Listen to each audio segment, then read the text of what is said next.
All right, what's going on, y'all? So today we're going to talk about one of the very real dangers and downsides of entrepreneurship and becoming an entrepreneur. And this is something that very few people talk about, but something that's actually affected me personally very, very negatively. So there's so many benefits of entrepreneurship and becoming an entrepreneur.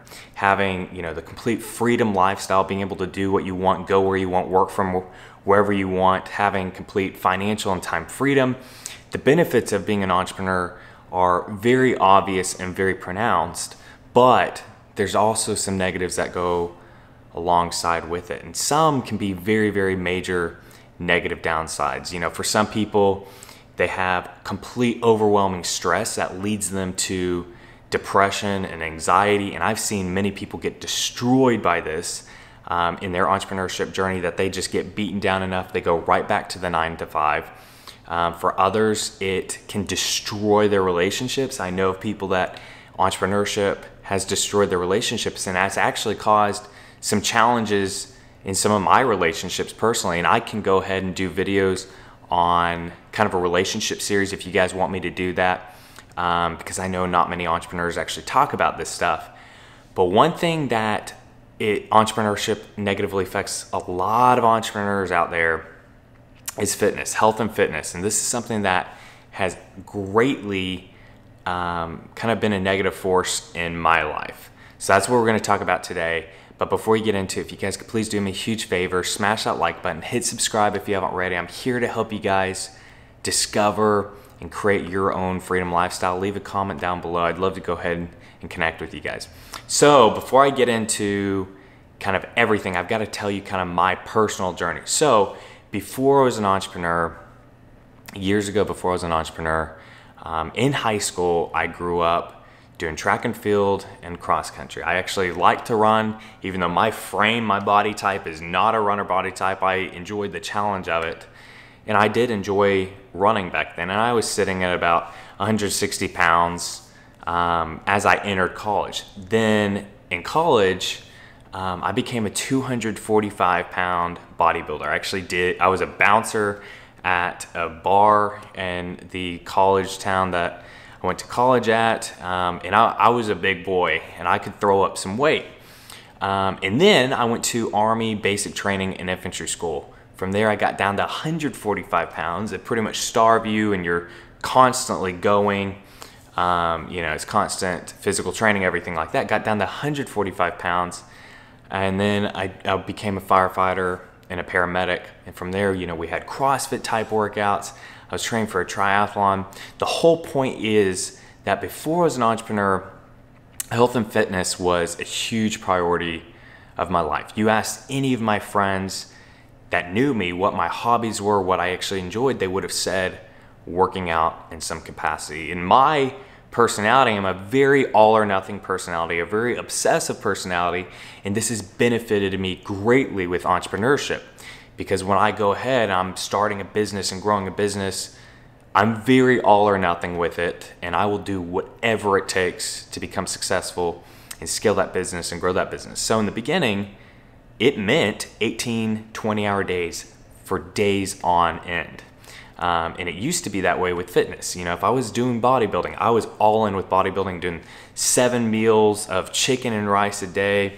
If I was running, I was doing that 7 days a week. It's a very all or nothing thing, which has its pros and cons. But the point here is that when I became an entrepreneur, fitness completely got pushed to the side. And I'll talk about my views on that in just a second, because I know a lot of you out there starting your businesses might be in that position right now. But essentially that was years ago. And then when I put systems and teams in place that freed up some of my time, I would start working out again, whether that be going out for a run or going to the gym to lift. I would do it, but it would be for very inconsistent periods of time. I might get really consistent with it for a month and then try to scale up one of my businesses or create another business or income stream, and then fitness would once again get pushed to the side. So for the past few years, fitness has absolutely gotten pushed to the side. And so back in the day, I was always pretty fit, whether that be, fit with a lot of muscle or fit, as a lean runner, Army and firefighting, I was very fit. Now, even though I'm not fat, I am in the worst shape I've been in a long time, and I feel it. I just feel sluggish and I feel drained. And so that's what I'm bringing back in 2019. So I'm going to talk about that in a second, exactly how I plan to do this. But first, for any of you out there that you're starting your businesses, let's say you're starting your first drop shipping store, you're scaling up a business, whatever it is, you're starting your first business, you need to go ahead and prioritize the growing of that business. You need to prioritize your business and building that. And that probably means pushing fitness to the side for at least a little bit. If you can go ahead and manage it, then by all means, keep fitness as a priority and a tenet in your life. But for many of you out there, it means working 18, 20-hour days for a while until you get things really set up. Once you do get systems in place that you can have time back, then you absolutely need to focus on your health and fitness. You look at any kind of older, bigger name entrepreneur out there, you take Tony Robbins, you even take Grant Cardone, one thing that they document every day and talk about every day is them working out. There's a direct correlation between big time success and health and a focus on health.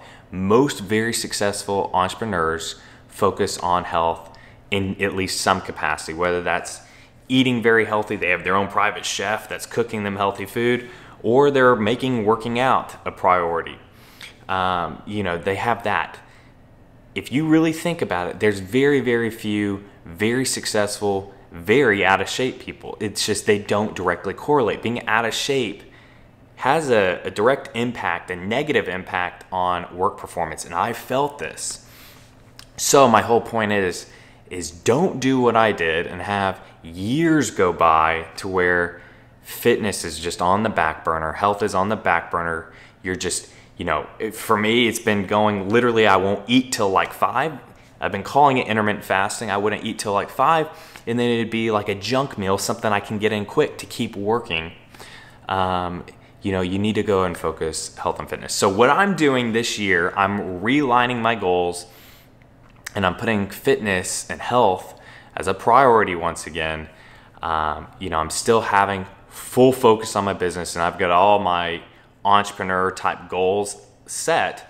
But this year, 2019, I'm adding back some more personal goals that I've let go to the wayside, and the big one is fitness. So I told you about how I'm an all or nothing personality. I can't just go ahead and have a goal of I'm going to work out 5 times a week, or I'm going to go out and do cardio or run 5 times a week. I actually have to have kind of an all or nothing big goal that I'm striving towards to really, really be motivated to do that. So in 3 months, I'm going to go ahead and do a full marathon. I'm putting this out there right now. Y'all are obviously going to keep me accountable with it, but I'm going to do a full marathon. I haven't picked out which one yet. I'm kind of leaning towards the Salt Lake City Marathon. There's also one up in Seattle that I know of, and a couple others, Oklahoma, other places. If y'all know of a marathon in the next 3 or 4 months and you want me to come to your city, we can do like an e-commerce mastermind that weekend, whatever y'all want. We'll definitely do a meetup, but I'm doing a marathon in the next 3 months. The whole point of this video is for me to kind of show you one of the big dangers of entrepreneurship to help protect y'all against that. And on number 2, it's to actually keep me accountable. I'm putting this out there right now. I'm putting it out there that I'm going to do a full marathon coming from essentially very inconsistent fitness for the last couple years. But I know we can do it. And if any of y'all want to do the marathon with me, create a fitness focused lifestyle along with entrepreneurship, let me know. I'd love to go ahead and do it with y'all. But I hope you guys found some value in this video. This is kind of more just like a real talk for some of you out there. I know this kind of hits home and you need this. And if you did enjoy this, please go ahead and smash that like button. Hit subscribe if you haven't already. Leave a comment down below. I'd love to go and connect with you guys. Keep grinding, y'all, and I'll see you in the next video.